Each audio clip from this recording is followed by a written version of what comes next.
राधे राधे दोस्तों, जय श्री कृष्णा। निक्की केस आप लोगों ने भी सुना होगा, मैं भी लगातार देख रही हूँ। देखकर लगता है कि क्या सच में कुछ समाज की प्रथाएं, कुछ नियम ऐसे हैं जिनकी वजह से हमारे यहाँ की बेटियों की जान जा रही है। निक्की केस को देखकर बहुत सारी बातें याद आती हैं। आप गौर कीजिएगा, सोचिएगा, सुनिएगा और फिर कमेंट करके बताइएगा कि कौन सी चीज़ ऐसी है जो बहुत ज़्यादा गलत है, जिसे बहुत जल्दी ही समाज से दूर हो जाना चाहिए।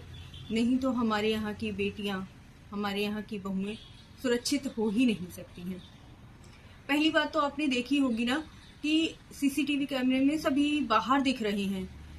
मतलब ऐसा क्या था कि सास भी बाहर ही खड़ी है, ससुर भी बाहर हैं, पति भी बाहर हैं, या हमेशा ही सभी लोग बाहर ही रहते थे, घर के अंदर कम ही होते थे, या उस दिन दिखाने के लिए ही कि मतलब अंदर पूरा कांड करके आ गए हैं और उसके बाद बाहर आके खड़े हो गए हैं। क्योंकि सीसीटीवी तो उसी समय की थोड़ी सी ही निकाली गई होगी, तो क्या हुआ है और ये लोग अंदर की तरफ भागे हैं जैसे ही निक्की ने शोर मचाया है, पता चला है कि भाई ऐसा कुछ हो गया है, आग लग गई है, या फिर निक्की ने खुद ही आग लगाई। तो कोई भी इंसान खुद आग लगाकर जल ही नहीं सकता है जब तक उसे बहुत सारी परेशानियां ना हो लाइफ में। क्योंकि कोई भी अपनी जिंदगी नहीं खत्म करना चाहता, सभी लोग बड़े ऐश से जीना चाहते हैं, मजे करना चाहते हैं, जिंदगी जीना चाहते हैं। चाहे इंसान कितनी भी बीमारी में होता है ना, तब भी वो कहता है कि मैं थोड़ा सा ठीक हो जाऊं, फिर मैं अपनी जिंदगी अच्छे से जी सकता हूँ। तो स्वयं से अपनी जिंदगी को खत्म करना भी आसान नहीं होता है, उसमें भी कहीं ना कहीं घर वालों की ही गलती होती है। ये सुनना चाहिए, समझना चाहिए। दूसरी जो चीज निकल कर आ रही है कि उनकी भाभी कह रही है ना, चलो अच्छा हुआ, देखो मेरे साथ भी तो ये ऐसा करती थी, गलत करती थी, ये करती थी, वो करती थी। तो आप देखिए कि एक स्त्री होकर ही एक स्त्री की दुश्मन हुई बड़ी है। मतलब तुम, जो इंसान मर गया है, चला गया है, उसके बारे में इस तरह से बातें बोल रहे हो सकता है तुम्हारे साथ भी कुछ गलत हुआ हो। जबकि उनकी जो निक्की की माँ है, उन्होंने बयान भी दिया है कि मैं तो, उनकी भाभी को ये बात समझनी चाहिए कि एक इंसान की जान चली गई है, आप क्या बात बोल रही हो। मतलब ये कैसा बैर है जो आपको ये नहीं दिखाई दे रहा है कि एक इंसान दुनिया से चला गया है, उसने इतना ज्यादा टॉर्चर सहा है। और एक की मैं रील देख रही थी, तो वो बोल रही थी कि बढ़िया वीडियो बना रहे हैं, गाड़ी पे घूम रहे हैं, ऐश की जिंदगी है और पति ने खूब आजादी दे रखी है, फिर क्या जरूरत है थी इस तरह से आग लगाने की और मर जाने की। तो देखिए, रील इंसान कभी कभी इसलिए भी बना रहा होता है क्योंकि वो अपनी लाइफ को कहीं ना कहीं ये सोच के जी रहा है कि मैं कुछ कर सकूं, मैं आगे बढ़ सकूं, मैं अपने पैरों पर खड़ी हो सकूं। हालांकि वो लोग पार्लर का काम कर रहे थे, अपने पैरों पर पहले से ही खड़े थे, लेकिन सभी को नाम चाहिए होता है, फेम चाहिए होता है। तो वो इसीलिए शायद रील बना रही हूँ। और मैंने उनकी वीडियोस देखी हैं, कितनी शांत और सुंदर वीडियोस हैं, किसी भी तरह की वल्गैरिटी या किसी भी तरह की ऐसे यूज नहीं है, बहुत ही बढ़िया दिखाया है उन्होंने वीडियोस में। और मतलब आजादी तो कहीं से भी नहीं दिख रही है। जो भी मैंने वीडियोस देखी हैं, किसी भी वीडियो में ऐसी ओवर स्माइल या फिर कह लीजिए कि जो प्रसन्नता दिखनी चाहिए ना, वो नहीं दिख रही है। उनके हस्बैंड किसी भी वीडियो में नहीं दिखे हैं। बहुत सारी रील्स मैंने देखी हैं, तो मुझे ऐसा कुछ ज्यादा लगा नहीं कि बहुत ज्यादा खुश हैं। क्योंकि कभी कभी क्या होता है ना, रील तो इंसान 2 मिनट में भी बना लेता है, 2 मिनट स्माइल ली फेस पर और वीडियो बन गई, और उसके बाद जो घर में चल रहा होता है वो दिखाई भी नहीं देता है कि क्या चल रहा है घर में। तीसरी चीज जो सबसे ज्यादा बड़ी निकल कर आ रही है वह है दहेज की, कि दहेज की वजह से बहुत ज्यादा टॉर्चर किया जा रहा था, मारा जा रहा था। जब शादी हुई थी तब भी स्कॉर्पियो गाड़ी दी थी, बुलेट दी थी, बहुत सारा कैश दिया था। तो एक बहन कह रही थी कि अगर उनका घर खूब पैसे वाला था, लड़के का घर अच्छा था, पैसे वाला था, इसीलिए माँ बाप ने दहेज दिया था, नहीं तो क्या जरूरत थी दहेज देने की। तो मैं बहन को बोलना चाहूंगी कि घर अच्छा होने से कुछ भी नहीं होता है, बच्चे संस्कारी होने चाहिए। अगर पति अपनी पत्नी की इज्जत ही नहीं कर रहा है तो ऐसे घर का क्या फायदा, ऐसे पैसे का क्या फायदा। जो दहेज के नाम पर पैसे के लिए मुंह खोलने में लगे हुए हैं, मांगने में लगे हुए हैं, तो वो संस्कारी तो कहीं से भी नहीं दिख रहे थे। और दूसरी बात कि जितना उन्हें पैसा देते जा रहे थे उतना ही उनकी भूख और ज्यादा बढ़ती जा रही थी। तो ये जो भूख है ना, वो खत्म होने ही वाली नहीं है। ये बात उनके माँ बाप को बहुत पहले समझ जानी चाहिए थी कि दहेज की भूख है जो कभी खत्म होती ही नहीं है इंसान की। तो जब पहली बार ही दहेज मांगा जाता है ना, तभी पूरी तरह से किनारा कर लीजिए। देखिए, मेरी भी 2 बेटियां हैं। हम सभी लोग अपने बच्चों को के लिए ही पैसा जोड़ते हैं, अपने लिए खर्च करते हैं, उनकी परवरिश पे खर्च करते हैं, और जो भी पैसा बचता है अपने बच्चों के लिए ही रखते हैं।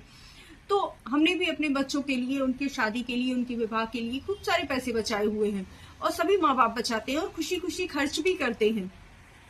लेकिन बहन, ये चीज समझने में कि दहेज क्या होता है और जो माँ बाप खुशी खुशी पैसे दे रहे हैं, इन दोनों बातों में बहुत फर्क है। जबरदस्ती मांगना, उनकी बेटी को टॉर्चर करना, ये दहेज है। तो इन चीजों में फर्क है, ये चीज समझने की बहुत ज्यादा जरूरत है। तो समाज ऐसी पुरानी प्रथाओं में इतना बुरी तरह से जकड़ा हुआ है, बेटी और बेटे में जकड़ा हुआ है कि भाई पुत्र है तो बहुत अच्छी बात है। मुझे तो लगता है कि उनका पहला ही बच्चा बेटा हो गया था तो अच्छी बात थी, नहीं तो शायद इसके लिए भी उन्हें टॉर्चर किया जाता होता। तो ये जो हमारी समाज की ये प्रथाएं हैं ना, ये इतनी ज्यादा बुरी हैं कि इनकी वजह से ही बेटियां बहुत ज्यादा टॉर्चर की जाती हैं। और एक और ये प्रथा जिसके बारे में हम बात कर रहे हैं कि इतना ज्यादा तुम्हारी बेटी को टॉर्चर किया जा रहा था, तो माँ बाप को अपनी बेटी को अपने घर बुला लेना चाहिए था। भाई, किस चीज का इंतजार कर रहे थे? कि वो समाज की पुरानी प्रथा है कि जहाँ से आप सधज के ससुराल गए हो तो वहां से अर्थी ही आपकी वापस आनी चाहिए। तो वो बहुत पुरानी हो गई है प्रथा। इन चीजों से बाहर निकलिए। हर माँ बाप से मैं यही कहना चाहूंगी कि भाई, अगर आपकी बेटी को जरा सा भी ससुराल में कष्ट है, परेशानी है, तो समझिए उस चीज को देखिए और वहां से अपनी बेटी को बाहर निकाल कर लेकर आइए। उन्हें अपने पैरों पर खड़ा कीजिए भाई, क्योंकि सभी बेटियों का पैरों पर खड़ा होना बहुत ज्यादा जरूरी है। जब तक वो कुछ करती नहीं है, कमाती नहीं है, अगर एक रोटी के लिए भी अपनी पति के भरोसे हैं, तो आप समझ लीजिए कि एक तरह से वो जीवन का टॉर्चर ही है। क्योंकि आगे जिंदगी बहुत तेज भागने वाली है, सभी को पैसा की जरूरत है, और वो दोनों तो अपने पैरों पर खड़ी थी। देखिए, सबसे बड़ी बात तो मुझे यही लगती है कि वो अपना खुद का पार्लर चलाती थी, अपने पैसों से ही जी रही थी, लेकिन तब भी उन लोगों को इस तरह से दर्द सहना पड़ रहा था। जैसा आपने एक वीडियो में देखा भी होगा कि कितनी बुरी तरह से उसे मारा जा रहा था, और पता नहीं। और काफी लोग ये भी सवाल उठा रहे थे कि निक्की की बहन ने वीडियो क्यों बनाई। तो मैं इस बारे में कहूं अगर कि क्या होता है ना कि जब इंसान ये बहुत बार बोलता है कि अरे मैंने तो ऐसा किया ही नहीं, फिर उन्होंने शायद पंचायत भी बिठाई थी, फिर वो मुकर गए होंगे, तो एक आदत सी आ जाती है, अच्छा मेरी बहन चिल्ला रही है, लाओ मैं वीडियो में दिखाऊंगी, देखो मेरी बहन को कैसे टॉर्चर करते हैं। तो हो सकता है वो कमरे से निकली हो तो उसने कैमरा ऑन किया हो और कैमरा उसका ऑन ही रह गया हो, उसने उतनी देर शूट कर लिया क्योंकि कैमरा तो ऑन था ना। और जैसे ही उसने देखा अरे ये तो बहुत ज्यादा भयानक बात हो गई, वैसे ही उसने कैमरा छोड़ा हो और अपनी बहन को बचाने लगी हो। तो ऐसा भी हो सकता है, मतलब उसका ये इंटेंशन नहीं था कि भाई मेरी बहन जल रही है और मैं कैमरा में शूट कर रही हूँ, ये इंटेंशन नहीं होगा उसका। हो सकता है वो कमरे से बाहर निकल कर आई हो और तब उसने अचानक से ही, कि मुझसे हर बार यही बोला जाता है कि तुम्हारी बहन तो टॉर्चर होती नहीं है, ऐसे ही तुम लोग बोल देते हो, तो इसलिए वो शूट कर रही हो। उसे ये नहीं पता होगा कि मेरी बहन के साथ इतना ज्यादा बुरा हो रहा है।